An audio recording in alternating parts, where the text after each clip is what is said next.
Okay so information storage and management का unit 1 हम देखते हैं। ये कोर्स ऑब्जेक्टिव आउटकम्स बुक्स अब ये मेन चीज है।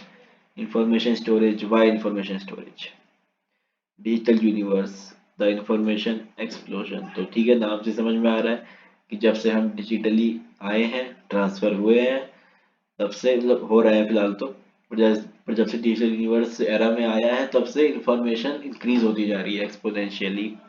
21st century is information era. ठीक है, जैसे जैसे सेंचुरी बढ़ती जाएंगी, सिविलाइजेशन इंक्रीज होती जाएगी, डेवलपमेंट और इंक्रीज होएगी, तो उतना ही डेटा जनरेट होता जाएगा। ठीक है, information is being created at ever increasing rate. Information अब पहले से ज्यादा इंक्रीज रेट में अब बन रही है। जो पहले 10 साल में बनती थी वो आज 2 साल में बन जाती है इंफॉर्मेशन उतनी। ठीक है, information has become critical for success, क्योंकि जो इंफॉर्मेशन बन रही है वो वैल्यूएबल भी है और अनस्ट्रक्चर्ड भी है, इसलिए वो क्रिटिकल है उसको एनालाइज करना। ठीक है, we live in an on command on demand world. On command का मतलब हम, जैसे फोन है, हमें अगर अगर हमें नेट चाहिए तो हम कंपनी को बोलेंगे हमें नेट चाहिए, ये हमारा ऑन कमांड हुआ, ऑन डिमांड। तो जैसा कमांड वैसी हमारी डिमांड। तो कंपनी ने हमें नेट दिया, हमसे पूछा कि आपको किस तरह नेट चाहिए, कितना नेट चाहिए। ठीक है, हम उस वर्ल्ड में हम जी रहे हैं।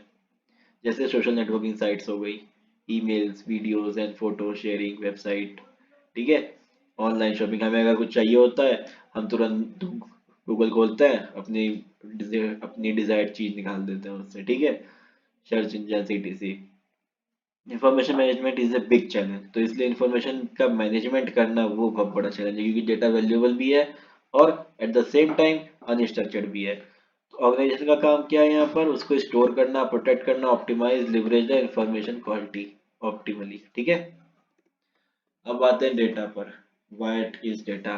Collection of raw fact from which conclusions can be made. Raw fact का कलेक्शन जिनसे कि हम कुछ नई इन्फ्रेंस निकाल पाए, उसको हम बोलते हैं data. Data is converted into more convenient form, that is digital form. अब क्या होता है, हम डेटा को और भी ज्यादा कन्वीनियंट फॉर्म में रख सकते हैं। पहले हमारे पास एक फाइल्स ऑफ फोटोज होती थी, अब वो फोटो हम छोटे से फोन में रखते हैं। ठीक है, तो इससे क्या हुआ, increase in data processing capabilities, इससे डाटा प्रोसेसिंग कैपेबिलिटीज इंक्रीज हो गई। दूसरा, lower cost of digital storage. Physical storage की कॉस्ट ज्यादा होती है कंपेरेटिवली डिजिटल स्टोरेज से। ठीक है, अब हम 4 GB या 5 GB की स्टोरेज के अंदर अनलिमिटेड मतलब बहुत सारी फोटोज हम रख सकते हैं। ठीक है, पहले एक पूरी किताब खरीदनी पड़ती थी, वो कॉस्टली होती थी। Lower cost of digital storage, अच्छा वो तो हो ही गया है। Affordable and faster communication technology, इससे हम कम्युनिकेशन इजिली हम कर सकते हैं, जैसे मेल भेजते हैं या फिर चैट्स होती हैं, व्हाट्सएप चैट्स होती हैं। ये सब क्या, ये सब डेटा है ओवर डिजिटल वर्ल्ड। ठीक है, कोई सामान भेजना है, कोई फाइल भेजनी है, चल जाती है। पहले वो फाइल ट्रांसफर हुआ करती थी, पार्सल होती थी, वो बहुत टाइम टेकिंग था।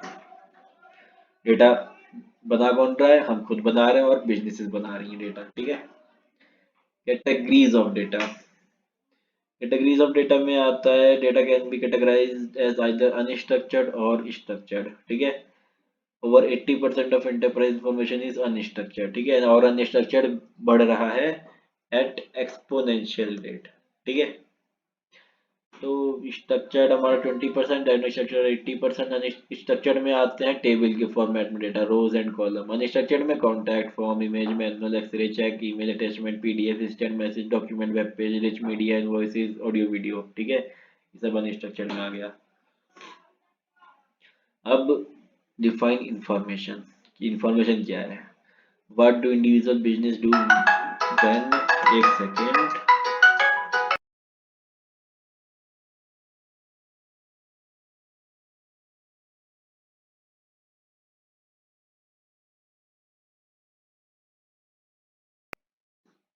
What do individuals do with the data they collect. ठीक है, वो उससे करते क्या है, वो उसको इंफॉर्मेशन में बनाते हैं। ठीक है, तो information is the intelligence and knowledge derived from data. Information वो नॉलेज है जिसको हम डेटा में से निकालते हैं। ठीक है, और business analyse raw data in order to identify meaningful trends. Business raw data को एनालाइज करते हैं, उससे मीनिंगफुल पैटर्न जानने के लिए कि अभी क्या चल रहा है मार्केट में, अभी ट्रेंड्स क्या चल रहे हैं मार्केट में, ठीक है। जैसे buying habit and patterns of customers, ठीक है। हेल्थ हिस्ट्री ऑफ पेशेंट्स की, आजकल किस तरह के पेशेंट ज़्यादा आ रहे हैं, पहले किस तरह के पेशेंट ज़्यादा आया आया करते थे, पहले के सिम्टम्स क्या थे, अब के सिम्टम्स ज़्यादा क्या हैं, ठीक है। तो ये एक वर्चुअस साइकिल इंफॉर्मेशन है। इसमें दिखाते हैं कि क्रिएटर्स ऑफ इंफॉर्मेशन में हम देखते हैं लैपटॉप और कैमरा, इन सब इंफॉर्मेशन जनरेट करते हैं, ठीक है। इनको फिर नेटवर्क के थ्रू ट्रांसफर किया जाता है, फिर ये प्रोसेस किए जाते हैं centralise information storage and processing में। यहाँ पर स्टोर भी होता है, प्रोसेस भी होता है, फिर इन्हें ट्रांसफर किया जाता है वायर्ड या वायरलेस, ठीक है। एक्सेस की जाती है इनकी, फिर हम समझ जाते हैं कि यूजर की इंफॉर्मेशन क्या है, और फिर उससे हम डिमांड करते हैं और इंफॉर्मेशन की, ठीक है। क्योंकि हम समझ रहे हैं डेटा को, अब हमें और अच्छे से समझना है, ठीक है। फिर है ये value of information to a business, identifying new business opportunities, ठीक है। इंफॉर्मेशन की बिजनेस के लिए वैल्यू क्या है, ठीक है। तो इंफॉर्मेशन हमें हेल्प करता है आइडेंटिफाइंग न्यू बिजनेस अपॉर्चुनिटीज में, ठीक है। बाइंग स्पेंडिंग पैटर्न देखकर, ठीक है। Internet store, retail store, supermarket की लोग आजकल क्या ज़्यादा खरीद रहे हैं, ठीक है, उसकी वो इंक्रीज कर देंगे उसकी quantity. Customer satisfaction service, tracking shipments and deliveries. तो कस्टमर सेटिस्फेक्शन के लिए क्या हो सकता है कि हमने शिपमेंट की, हम ये ट्रैक कर रहे हैं कि हमारी शिपमेंट सही से पहुंच रही है कि नहीं, टाइमली पहुंच रही है कि नहीं, जो टाइम हम मेंशन कर रहे हैं, ऐसा नहीं कि वो टाइम से देर से पहुंच रही हो, हमने मेंशन जल्दी कर दिया, ठीक है। Identifying pattern that lead to exchange in existing business, इसमें आता है पहला आइडेंटिफाई वो पैटर्न करना जिससे कि हमारे एग्जिस्टिंग बिजनेस में कुछ चेंजेस आ सकते हो। जैसे कि पहला reduce cost, just in time inventory, eliminating over stocking of product, optimising shipment and delivery, ठीक है। यूजर के लिए हम रिड्यूस कॉस्ट के लिए ये पॉइंट आ सकता है, ठीक है। Eliminating over stocking of product की, जब की मतलब रिटेल पर भी जो प्रोडक्ट की अगर डिमांड नहीं है तो उसको उसको वहाँ पर भेजो ही मत, जब वहाँ पर उसकी डिमांड नहीं है। तो जिसकी डिमांड है उसकी स्टॉकिंग वहाँ पे ज़्यादा कर दो, जिसकी कम है उसकी स्टॉकिंग वहाँ पे कम कम रखो। New services, security alert for stolen credit card purchases, ठीक है। नई सर्विस जनरेट करने के काम आता है, जैसे कोई कार्ड किसी का खो गया, उसके लिए हम एक पूरा वो बना रहे हैं application. Targeted marketing campaigns, communicate to bank customers with high account balance about a special saving plan, जिसका बैलेंस हाई है उसके उसके पास हम जा रहे हैं, उसको हम बता रहे हैं कि इस तरह का आप सेविंग प्लान अप्लाई आप कर सकते हैं, आपके अकाउंट में बहुत ज़्यादा पैसा है। क्रिएटिंग ए कम्पिटिटिव एडवांटेज, तो इससे क्या होगा, कंपटीशन इंक्रीज होएगा उस कंपनी का बाकी कंपनियों से, ठीक है। तो ये डेटा सेंटर के ऊपर कुछ लिंक्स हैं। Storage data, data created by individual business must be stored for further processing, जो भी स्टोरेज हो रहा है, जो भी डेटा स्टोर हो रहा है, जो भी डेटा बन रहा है उसको स्टोर होना चाहिए आगे की प्रोसेसिंग के लिए, नहीं तो वो डेटा कुछ काम नहीं। तो अगर हमने उसको बस बन रहा है, डिलीट हो रहा है, क्या फायदा उसके फिर बनने का ही, ठीक है। Type of storage use is based on the type of data and the rate at which it is created and used. तो टाइप ऑफ स्टोरेज डिपेंड करता है कि डेटा का टाइप क्या है और वो किस चीज के लिए बन रहा है या फिर वो यूज हो रहा है। जैसे इंडिविजुअल के लिए डिजिटल कैमरा, क्या cell phone, DVD, hard disk, ये सब है डेटा सोर्सेज। बिजनेस के लिए hard disk, external disk, arrays और टेप लाइब्रेरी, ये सब क्या है, डेटा सोर्सेज है बिजनेस के लिए, क्योंकि उनको डेटा यहीं से मिल रहा है, ठीक है। हमारे डेटा यहाँ जाके स्टोर हो रहा है और और वो डेटा उनको वहां से मिल रहा है, ठीक है। तो उसी के हिसाब से बिजनेस के लिए जो स्टोरेज की कैपेसिटी है वो हाई है, हमारे लिए स्टोरेज की कैपेसिटी उतनी हाई नहीं है, ठीक है। Storage model and evolution, centralise, decentralise और सेंट्रलाइज, फिर से, ठीक है। सेंट्रलाइज में आता है मेन फ्रेम कंप्यूटर, पहले हम थे। अब फिर हम आए डिसेंट्रलाइज में, क्लाइंट सर्वर मॉडल। अब हम फिर से सेंट्रलाइज्ड पे आ गए हैं, स्टोरेज नेटवर्किंग पे, ठीक है। एक ही सेंट्रलाइज का मतलब कि एक ही मेन सेंटर रखना है स्टोरेज का। डिसेंट्रलाइज का मतलब कि क्लाइंट के पास अलग है, सर्वर के पास अलग से हो रहा है। फिर सेंट्रलाइज का मतलब कि एक ही नेटवर्क पे स्टोर हो रहा है, ठीक है। एक ही नेटवर्क है सबका, एक ही जगह पे स्टोर हो रहा है नेटवर्किंग के थ्रू पर। इस बार कोई वायर्ड नहीं है, इस बार काम वायरलेस हो रहा है, ठीक है। क्लाउड स्टोरेज मतलब तो ये storage technology and architecture revolution है। सबसे पहले हम यूज करते थे direct attached storage, internal dash जिसको बोलते हैं। फिर आया जेबॉर्ड, जेबॉर्ड इंटरनल डैश से कनेक्टेड रहा। फिर आया रेड आ गई, इसमें रेड में हम अलग अलग वो लगाते थे, रेड के पार्ट्स, उसके बेस पर हम करते थे। फिर रिवॉल्यूशन हुआ, फिर लैन का और एफ सी सैन का यूज होने लगा, ठीक है। फिर और इवोल्यूशन हुआ, फिर आईपी सैन आया। अभी हम आईपी सैन पर हैं, ठीक है। यहाँ पर मल्टी प्रोटोकॉल राउटर होता है, ठीक है, इंटरनल डैश के ऊपर। स्टोरेज टेक्नोलॉजी, पहला आता है redundant array of independent disk, RAID, address the cost performance and availability requirement of data. तो इसको बनाया इसलिए गया ताकि ये कॉस्ट परफॉर्मेंस और अवेलेबिलिटी रिक्वायरमेंट ऑफ डेटा को मैनेज रखे, ठीक है, एक्टिव रखे। इसके कुछ पार्ट्स हैं। पहला है DAS, direct attach storage, connect directly to a server, ठीक है।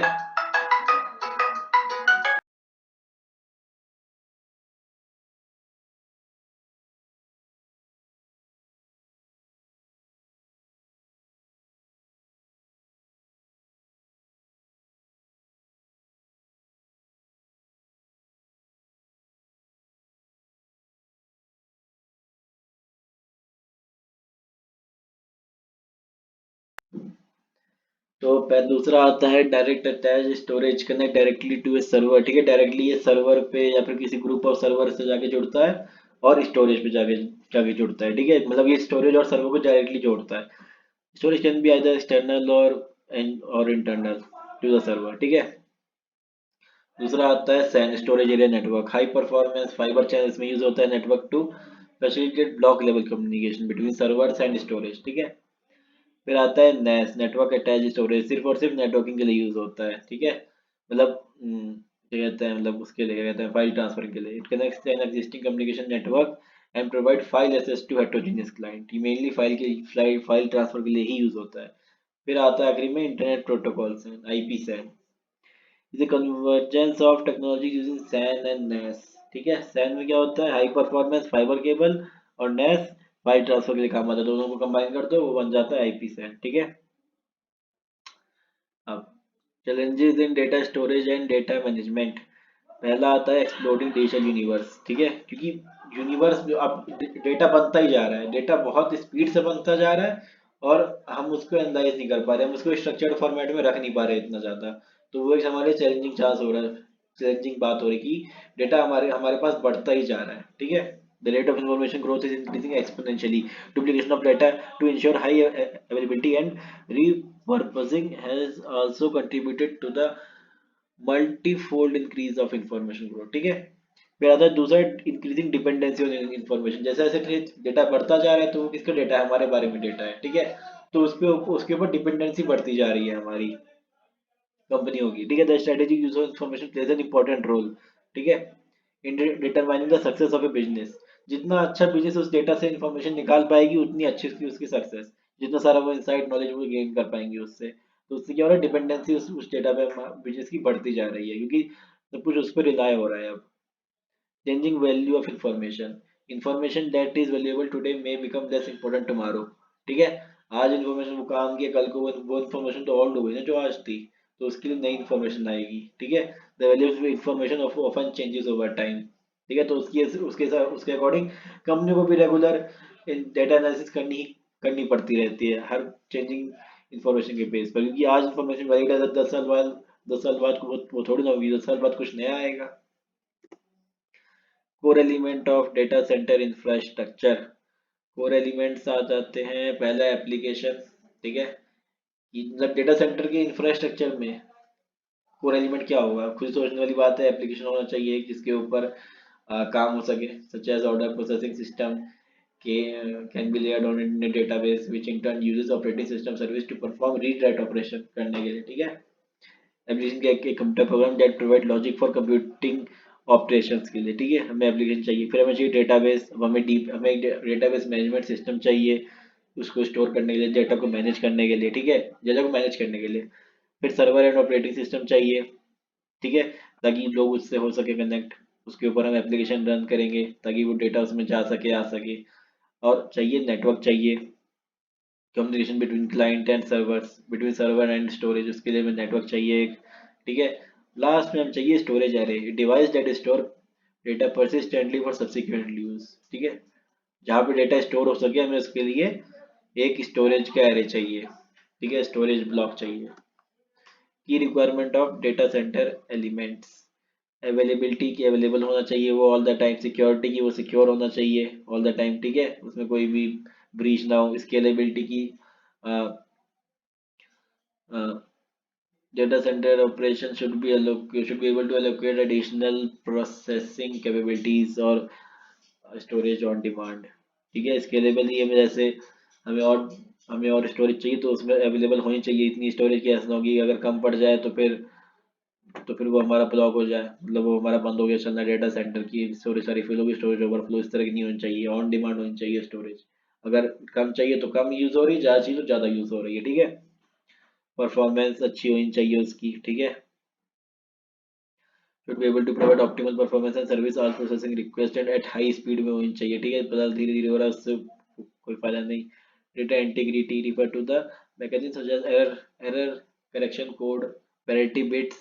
अब डेटा जो उसमें पड़ा है वो डेटा सही नहीं पड़ा है कि नहीं, कहीं कहीं डेटा उसमें रखे रखे करप्ट तो नहीं हो गया। ठीक है, तो डेटा की इंटीग्रिटी मेंटेन रहनी चाहिए। Capacity, data center operation required adequate resource to store and process large amount of data efficiently. When capacity requirement increase, the data center must be able to provide additional capacity without interrupting availability. ठीक है, अब जैसे organisation को अगर organisation को और capacity चाहिए तो डेटा सेंटर के पास इतनी कैपेबिलिटी होनी चाहिए कि वो उतनी कैपेसिटी प्रोवाइड कर पाए उसको। ठीक है, बिना किसी चेंजेस करने के उसके प्रीवियस डेटा पर। ठीक है, मैनेजेबिलिटी, डेटा सेंटर को हर एक ऑपरेशन परफॉर्म करना चाहिए बहुत ही इफिशिएंट मैनर, और डेटा सेंटर को उसमें कंसिस्टेंट रहना चाहिए। ठीक है, तो अब ये आती है इंफॉर्मेशन लाइफ साइकिल। हम और ये एक एग्जांपल के ऊपर हो रखी है। ठीक है, proactive strategy that enable an IT organisation to effectively manage the data throughout its life cycle. ठीक है, किसी डेटा को उसकी लाइफ साइकिल तक कैसे मैनेज करना है। ठीक है, तो जितना नया डेटा उतना ही वैल्यूएबल डेटा। तो पहले आता है न्यू ऑर्डर, क्रिएट हुआ यहाँ पर। ठीक है, फिर आता है process, deliver and warranty claim, तो यहाँ पर डेटा की एक्सेसिंग हो रही है। फिर आता है फुलफिल्ड ऑर्डर। ठीक है, अब यहाँ पर डेटा, क्योंकि टाइम इंक्रीज होता जा रहा है तो डेटा की वैल्यू डिक्रीज हो रही है कि ऑर्डर फुलफिल हो गया। वारंटी उसने ली, किसी बंदे ने कुछ ऑर्डर किया, उसका ऑर्डर प्रोसेस हुआ, उसका ऑर्डर उसके पास डिलीवर हो गया, उसको उसकी वारंटी मिल गई। ठीक है, वारंटी क्लेम, ऑर्डर फुलफिल हो गया। अब फिर एज डेटा माइग्रेट हो गया। अब माइग्रेट हो गए, अब हम मेन डेटा सेंटर से पुराने डेटा सेंटर पे। ठीक है, मतलब जहाँ डेटा मेनली स्टोर्ड था, जहाँ पे न्यू डेटा था, वो डेटा हमारा पुराना हो गया, तो अब हम न्यू से ओल्ड पर माइग्रेट हो गए, एज डेटा। फिर वारंटी वॉइडेड। ठीक है, और डिस्पोज आखिरी में। ठीक है, तो आर्काइव और फिर डिस्पोज। तो इसमें क्या हुआ कि डेटा की प्रोटेक्शन कहाँ तक जरूरी थी, ऑर्गेनाइजेशन के लिए, जब जब तक वो वारंटी वॉइडेड नहीं हुई, जब तक वारंटी है तब तक हमने डेटा को उसके प्रोटेक्ट रखा। जैसी वारंटी खत्म तो या तो वो नई वारंटी लेगा, नई वारंटी लेगा तो उसके डेटा हम और प्रोटेक्शन के रखेंगे। अगर उसने वारंटी क्लेम नहीं की तो फिर हम प्रोटेक्शन में नहीं रखेंगे और वारंटी एंड हो गई आपकी। जैसे लैपटॉप है, लैपटॉप का ऑर्डर फुलफिल हुआ, लैपटॉप 1 साल की वारंटी हुई, 1 साल के बाद वारंटी वॉइडेड हो गई, तो अब लैपटॉप के आप अगर कुछ भी होता तो वो कंपनी की दिक्कत नहीं है, उससे पहले कंपनी की दिक्कत थी, क्योंकि वो वारंटी पीरियड में था। ठीक है, बस उसके ऊपर है ये। तो ILM करेक्टरिस्टिक्स क्या है, पहला है बिजनेस सेंट्रिक है ये, information lifecycle management to meet both business and future growth in information. दूसरा है centrally managed information asset of a business should be under the preview. ठीक है, जो भी इंफॉर्मेशन है वो वो वो पूरे टाइम मैनेज होनी चाहिए, उसको पूरे टाइम उसकी क्या कहते हैं, उसकी मॉनिटरिंग होनी चाहिए जो इंफॉर्मेशन है। Policy base should be implemented as a policy and encompass all business applications, processes and resources. इस जो इंफॉर्मेशन स्टोरेज लाइफ साइकिल है, ये कोई थोड़े से डिपार्टमेंट के लिए नहीं होना चाहिए रिस्ट्रिक्टेड। ठीक है, इसको सबको देना चाहिए, हर एक को इसको इम्प्लीमेंट करना चाहिए। ठीक है, इम्प्लीमेंट एज ए पॉलिसी, इसको एक एज ए पॉलिसी इम्प्लीमेंट करना चाहिए ऑर्गेनाइजेशन को अपने पास। ठीक है, and encompasses all business application processes and resource, और सारे एप्लीकेशन प्रोसेस और रिसोर्स इस पॉलिसी को फॉलो करने चाहिए। Heterogeneous should take into account all type of storage platform and operating system। Heterogeneous में क्या है कि उसको इंफॉर्मेशन लाइफ साइकिल मैनेजमेंट के जो प्लान है उसको अपने अंदर, उसको अपने अकाउंट में लेना है सारे टाइप ऑफ स्टोरेज प्लेटफॉर्म्स और ऑपरेटिंग सिस्टम को। ठीक है, ऑप्टिमाइज्ड होना चाहिए इसको। Should consider different storage requirement and allocate storage resources. ठीक है,